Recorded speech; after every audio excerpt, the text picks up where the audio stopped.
Thank you for this opportunity to speak a little bit about why Mercy is called to engage with Laudato Si. And I think I need to first start with a bit of a confession. In 1995, at the chapter, when the sisters from the Philippines brought forward their proposal to include care of creation in the direction statement, I admit I had a lot of questions about it and wasn't really sure that we should be including it. And it wasn't because I didn't think that there was a real need to think about and act and work towards care of creation. But I wasn't sure it was part of our charism. I thought that's what Franciscans do. Well, thankfully, it wasn't up to me, and the chapter body had the wisdom to include it in our direction statement. And we have been working on that or towards that ever since. And I would have to say for myself, I believe that I have also evolved myself in terms of how I understand this and why now I really am steeped in and committed to and understand that it very much is part of our mercy charism to be engaged in care of creation. And I'd like to step back a little bit and give a little bit of grounding or rootedness for this. And first of all, we know that Earth and the large universe that we're part of is alive, it's expanding, it's full, it's not static, and it continues to move forward. And along with that, we also know that we, the human species, have walked on Earth and used it as if it were an inanimate thing for us to do with as we will. It has been seen as an object rather than as a subject. And that's based on a frame or a worldview, a story that has been part of generation upon generation, and in particular in Western cultures in the United States, where we have been greatly influenced by a worldview that came from our forebears with a Greek understanding of life about a static universe, and that human beings, even in our biblical tradition, coming out of, in particular, the Genesis creation stories, have had a misunderstanding of some of what that meant, where it says that God created the human to have dominion over. We really have taken that and it has become very deep in the psyche, this dominion over. But that's really a misunderstanding even of how that word is to be interpreted. And that underlying consciousness has really determined how centuries of people have lived, how cultures have organized, how religions have built their beliefs and practices, the sense that the human is over and above all the rest of created life. So that working cosmology, view and understanding of who we are and the cosmos, where humans dominate, control, and use the natural environment as if it were a possession, continues to shape very much our behavior and how we act in the world. Actions flow from whatever our worldview or frame is.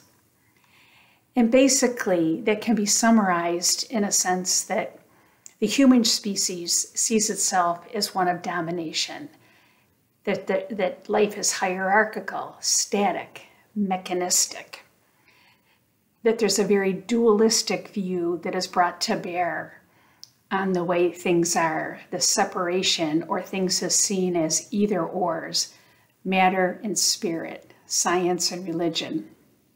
And it's really created a separation of the human species from the natural world. And that it's viewed, the natural world is viewed as without life or spirit in a very rational way. We did not understand ourselves as part of creation and that we are all interconnected and related. This is expressed in Laudato Si, number 2, in this way, that we have come to see ourselves as her lords and masters, entitled to plunder her at will. The violence present in our hearts, wounded by sin, is also reflected in the symptoms of sickness evident in soil, in the water, in the air, and in all forms of life. This is why the earth herself, burdened and laid waste, is among the most abandoned and maltreated of our poor. She groans in travail. So that frame or story, that worldview, shaped how we understand the divine and our spirituality as well. However, Thomas Aquinas said, a mistake about understanding creation results in a mistake about understanding God. Every creature is a word that reflects the wisdom of God, an icon of the divine. So we're also aware that in the 20th century on, our understandings have enlarged.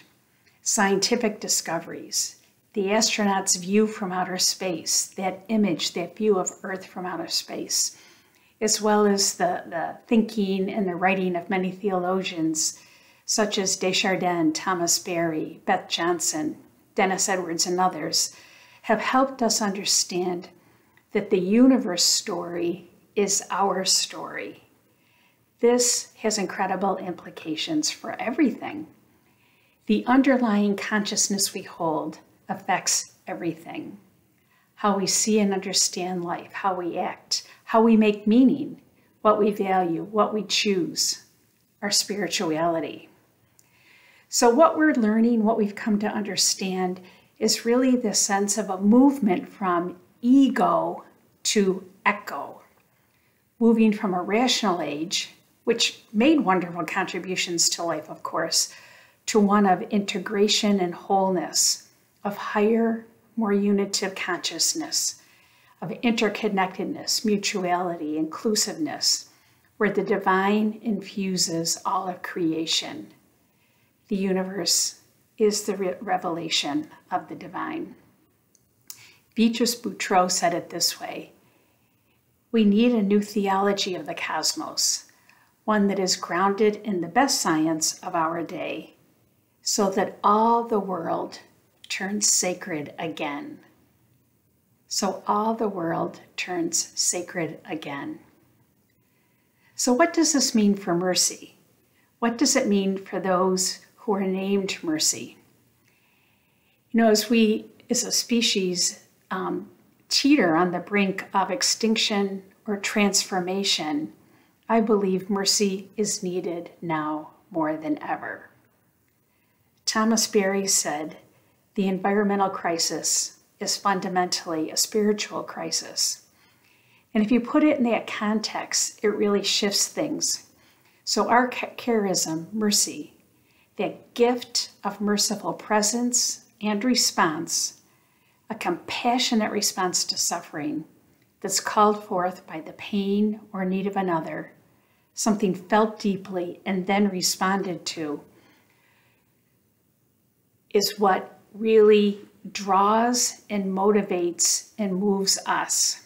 That call of compassion that Jesus bequeathed to his disciples, as expressed in Matthew's gospel, where he said, I am the hungry who need food, the thirsty who long for drink. I am the stranger seeking hospitality, the naked without clothes, the sick and the imprisoned. As you do to these, you do to me. Really gives us that understanding that mercy is incarnational. It sees, feels, responds. Mercy is embodied. So this is the call to mercy and justice that finds response among those who are dedicated to the mercy mission today. That we see, feel, respond. And with this listening ear, we hear another call in that call, another story, an expanding view, the story of the universe that's been evolving for 13.7 billion years. We're being invited to listen to and learn the story of the cosmos, both from scientists and from our biblical scholars, theologians, ethicists, all religious and spiritual seekers. Today, the call is to change not only painful and unjust situations, but the consciousness that creates them. Today, we're called by our deep story, the new cosmology, and the world's needs. Is mercy, those who are vowed or covenanted to serve the poor, sick, and ignorant. We've mostly understood that in terms of response to persons. We educate people. Healing is directed to people. Social services are in response in particular to poverty and suffering and so forth. But evolutionary understandings that may not have been featured in Catherine's consciousness, even though she was responsive to the need of her time with the mercy response, where she allowed her consciousness to be stretched to meet new demands, that same call is before us today. How do we feature a more expanded view of the universe, a new sense of consciousness, the new needs of today? So our consciousness in theology and spirituality calls us to expand our notion of who or what is sick, poor, ignorant. Earth herself is suffering and sick, oppressed. Earth's creatures, soil, air, water, are suffering.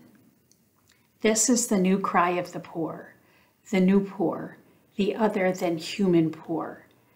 It's also a cry that is intimately connected to those in the human community whose plight Jesus brought to our attention.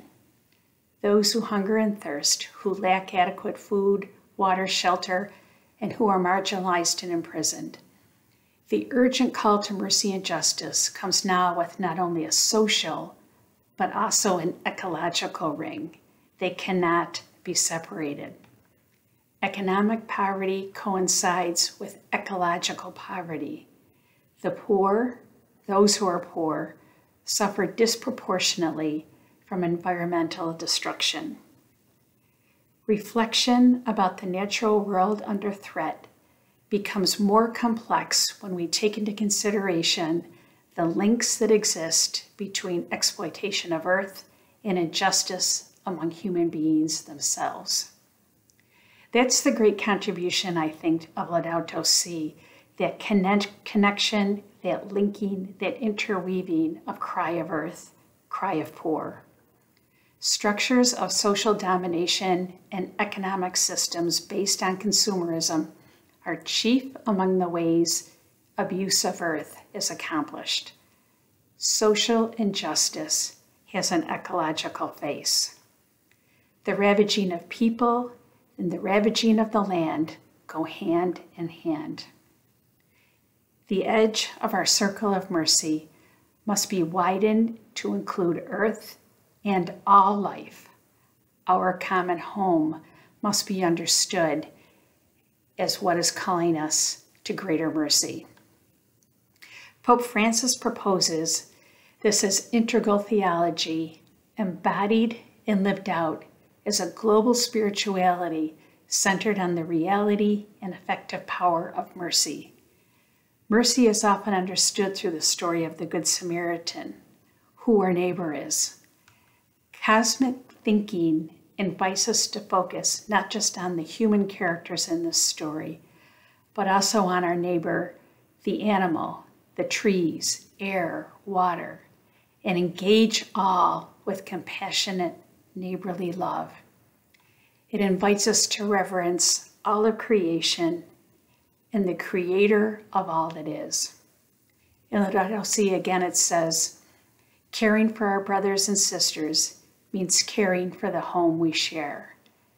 This responsibility is essential.